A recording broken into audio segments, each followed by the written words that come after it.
Hello everyone, welcome back to study IQ judiciary. This is me Vasudev Monga.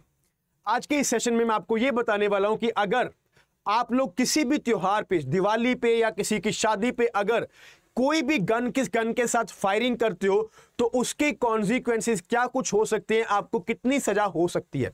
Basically अगर आप खुशी खुशी में भी किसी की शादी में, अपने बेटे की शादी में, अपने दोस्त की शादी में अगर आप लोग फायरिंग करते हो, या फिर अगर आप दिवाली के त्योहार पे बाहर ओपन जाके फायरिंग करते हो, तो उस केस में क्या आप लोगों के ऊपर कोई भी चार्ज लगेगा कि नहीं लगेगा, आज हम ये डिस्कस करने वाले हैं। सी बेसिकली अब मानकर चलिए हम एक इस तरह का एग्जांपल लेके चलते हैं कि देखो एक इंसान था, उसने खुशी खुशी यहां पे फायरिंग कर दी। अब ये जो फायरिंग की तो ये हवाई फायर की है, यानी कि फायरिंग ऊपर की गई है, किसी के भी ऊपर यहां पे इंटेंशन नहीं रखी गई। यानी कि मैंने खुशी खुशी से फायरिंग की है, मेरी कोई भी इंटेंशन नहीं है कि मैंने उस बंदे को मारना ही मारना है। बट अगर उस केस में अगर ये फायरिंग कहीं से भी टकरा के, कहीं से भी अगर डाइवर्ज हो गए, किसी इंसान के भी लग जाए और उस इंसान की मौत हो जाए, उस केस में आपके ऊपर क्या चार्ज लग जाएगा, आज इसकी बात करते हैं। पहली बात तो ये, हमारा लॉ ये बोलता है कि अगर आप लोग ओपन फायरिंग भी करते हो तो गन एक्ट के प्रोविजन में ये बात लिखी हुई है कि आप लोगों को ना 2 साल की सजा तो डायरेक्टली हो जाएगी। 2 साल की सजा तो आप लोगों को डायरेक्टली हो जाएगी, because that is totally prohibited कि आप ऐसे ओपन फायरिंग नहीं कर सकते हो। बट अगर उसी केस में ये अगर फायरिंग डाइवर्ज होके किसी के लग जाए और किसी की डेथ हो जाए तो क्या होगा। अब हमारा केस है ना, जो या तो ये फॉल करेगा मर्डर में, या फॉल कर सकता है हमारा केस कल्पेबल होमिसाइड में, या ये फॉल करेगा हमारा केस नेग्लिजेंसी में। और किस में फॉल करेगा, क्या सिचुएशन होगी, उसको अब हम यहां पे डिस्कस करते हैं। मान लीजिए जब भी किसी बंदे ने ओपन फायरिंग की, जब किसी बंदे ने ओपन फायरिंग की तो क्या उस बंदे की इंटेंशन है, कैन वी से कि उसकी इंटेंशन है कि उसको कोई क्राइम करने। इंटेंशन तो बिल्कुल भी है ना, क्योंकि ओपन फायरिंग की गई है, मैंने किसी भी इंसान के ऊपर टारगेट नहीं किया कि मुझे उसको मारने। जब हमारी इंटेंशन ही नहीं है तो हम लोग देखते हैं कि सेक्शन नंबर 300 जो कि बात करता है मर्डर की, और सेक्शन नंबर 299 जो कि बात करता है कल्पेबल होमिसाइड में, क्या इनमें हमारा केस फॉल कर सकता है कि नहीं कर सकता। पहली बात तो मैं आपको यह बता दूं, कल्पेबल होमिसाइड जब तक होगा ही नहीं तब तक हमारा केस मर्डर में फॉल नहीं कर सकता। यानी कि पहले हमें यह देखने पड़ेगा कि क्या यह केस कल्पेबल होमिसाइड है कि नहीं है। तो let us see section number 299 of the Indian penal code. 299 में यहां पे क्या लिखा है, whoever causes the death by doing an act with the intention of causing death। यानी कि यहां पे बात की जा रही है इंटेंशन की, कि जो मैं यहां पे फायरिंग कर रहा हूं मैं इंटेंशन के साथ कर रहा हूं, बट हमारे केस में इंटेंशन नहीं है तो इसको हमको कैंसिल कर देंगे। Second clause, with the intention of causing bodily injury, इस केस में भी हमारी इंटेंशन नहीं है, क्योंकि 299 सेकंड क्लॉज में भी हमें इंटेंशन चाहिए। तो ये दो क्लॉज हैं 299(1) एंड 299 क्लॉज 2, यहां पे तो हमारा केस फॉल नहीं करेगा, यानी कि कल्पेबल होमिसाइड नहीं होगा। बट उसी केस में अब हम आते हैं मर्डर में।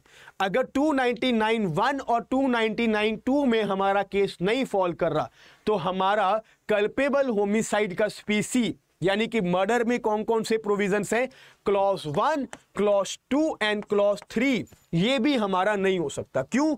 क्योंकि क्लॉज 1 यहां पे हमारा 299(1) का स्पीसी है, और क्लॉज 2 और क्लॉज 3 299 क्लॉज 3 के क्लॉज 2 के स्पीसी है, जिसका मतलब यहां पे भी हमें इंटेंशन चाहिए, यहां पे भी इंटेंशन चाहिए, और यहां पे भी इंटेंशन चाहिए। और जब इंटेंशन ही नहीं है तो मर्डर के केस में भी हम क्या देख रहे हैं कि हमारा केस जब 299(1) में फॉल नहीं कर रहा तो 300 फर्स्टली में भी फॉल नहीं कर सकता, बिल्कुल मर्डर नहीं होगा। 299 क्लॉज 2 में फॉल नहीं कर रहा तो 300 के सेकेंडली एंड थर्डली में भी हमारा केस फॉल नहीं कर सकता। तो बच क्या गया, अब बच गया हमारे पास 299 3 एंड 300 फोर्थली। बट इसी केस में अब आप क्या बोलोगे, क्या आप बोलोगे जब आपने ओपन फायरिंग की, क्या आप बोलोगे कि नहीं नहीं नहीं नहीं कि मेरे ऊपर कल्पेबल होमिसाइड या मर्डर लगे? आपकी कंटेंशन यहां पे ये होगी ना कि ये जो यहां पे डेथ कॉज हुई है ये नेग्लिजेंसी के साथ हुई है, ये नेग्लिजेंसी के साथ हुई है। यानी कि आप ट्राई करोगे कि ये ना 304A में ऑफेंस को माना जाए कि मेरी यहां पे जो गन से फायरिंग हुई नेग्लिजेंट एक्ट हो गई और किसी की डेथ हो गई, फायरिंग यहां से डाइवर्ज हो गई, किसी के लग गई, तो नेग्लिजेंसी है जिसकी पनिशमेंट काफी कम है, राइट। बट सी, अगर उसी केस में हम नेग्लिजेंसी को देखते हैं 304A, whoever causes the death of any person by doing any rash or negligent act not amounting to culpable homicide, मतलब ये कि या तो ये एक्ट हमारी नेग्लिजेंसी में जाएगी या ये एक्ट हमारी कल्पेबल होमिसाइड में जाएगी। दोनों कभी नहीं हो सकते, because negligence is always mutually exclusive to the culpable homicide. ये हमेशा अलग अलग होते हैं। अब इसी केस में ना हमारे पास दो इश्यू बन जाएंगे।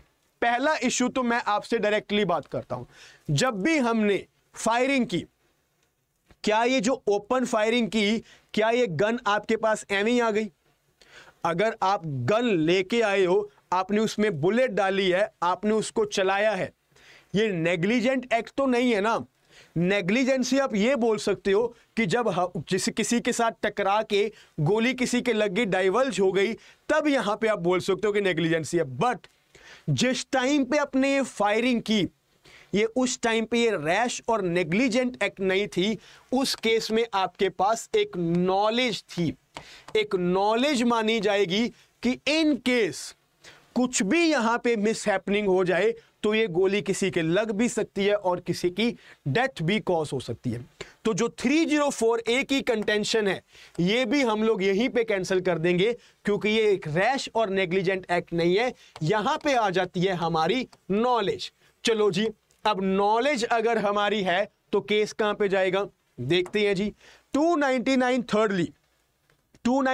थर्ड जो क्या बताता हमें कि अगर यहां पे डेथ कॉज की जाती है विद द नॉलेज, कोई ऐसी एक्ट की गई that he is likely by such act to cause death commits the offence of the culpable homicide, कि हमारे पास नॉलेज थी कि जो मैं यहां पे करने वाला हूं ना, उससे कहीं ना कहीं किसी की डेथ कॉज हो सकती है। और उसी केस में 304 क्या बोलते हैं, if the person committing the act knows that it is so imminently dangerous that it must in all probability cause death, कि ये एक इतनी इमिनेंटली डेंजरस एक्ट है कि पक्का ही पक्का 101% मस्ट कॉज द डेथ। तो इस केस में ये क्या था, इस केस में क्या था, अगर हम देखें ना 304 में कौन से केस फॉल करते, 304 में वो केस फॉल करते हैं जहां पे एक प्रोटेस्ट चल रहा है, 100, 150, 200 लोग बैठे हैं और हमने गन ली और फायरिंग कर दी। गन लेके फायरिंग करने का मतलब ये हुआ कि किसी ना किसी के तो गोली लग ही जाएगी। यानी कि जो आपकी एक्ट है ना वो इतनी डेंजरस है कि 101% किसी ना किसी के गोली लग जाएगी। बट जो आपने यहां पे हवाई फायर किए, किसी शादी पे किए, दिवाली के फंक्शन पे, क्या आपकी यहां पे इतनी डेंजरस एक्ट थी? The answer is no. The degree of knowledge जो 304 के लिए मर्डर के लिए चाहिए वो आपके पास नहीं है। तो इसका मतलब मर्डर का ऑफेंस तो आपने नहीं किया और ना ही आपने किया नेग्लिजेंसी, बट द नॉलेज कि कहीं ना कहीं ऐसा हो सकता है दैट दिस एक्ट में लाइकली कॉज समवन्स डेथ, किसी ना किसी की डेथ हो सकती है, वो नॉलेज हमारी होगी। जैसे ही हमने ये गन निकाली, हमने इस गन को लोड किया और गन चलाई, एक नॉलेज यहां पे इंप्यूट कर दी जाएगी कि आपको पता था कि अगर कोई भी मिसहैपनिंग हो जाए तो किसी की डेथ कॉज हो सकती है। इसका मतलब ये हुआ कि आपने जो ऑफेंस किया है ना वो ऑफेंस आपने की है 299 थर्डली में, जिसकी की पनिशमेंट आपको कहां मिलेगी, 299 थर्डली में आपका ऑफेंस यहां पे लाइबल होगा, जिसकी पनिशमेंट आपको सेक्शन नंबर 304 क्लॉज 2 में सेकेंडली में आपको पनिशमेंट मिलेगी, जो कि पनिशमेंट काफी कम होती है, मैक्सिमम टू मैक्सिमम 3 साल की पनिशमेंट आपको मिलेगी। Am I clear all of you? तो एक चीज मैं आपको बता देता हूं कि दिवाली का फंक्शन है। पहली बात तो happy Diwali to all of you.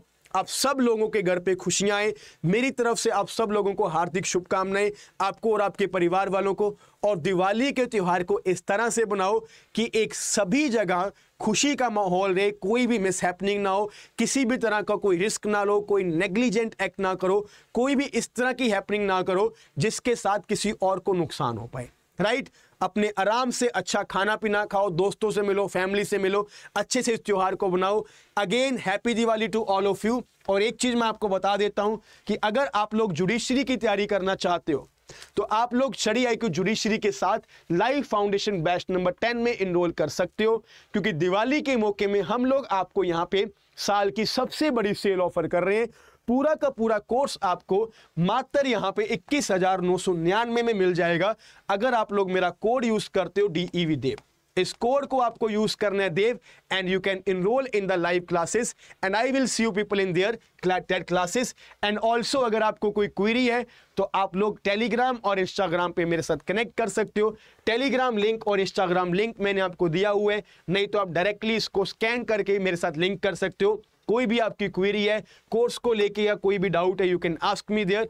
All right then, thank you so much. जय हिंद, happy Diwali to all of you, thank you so much.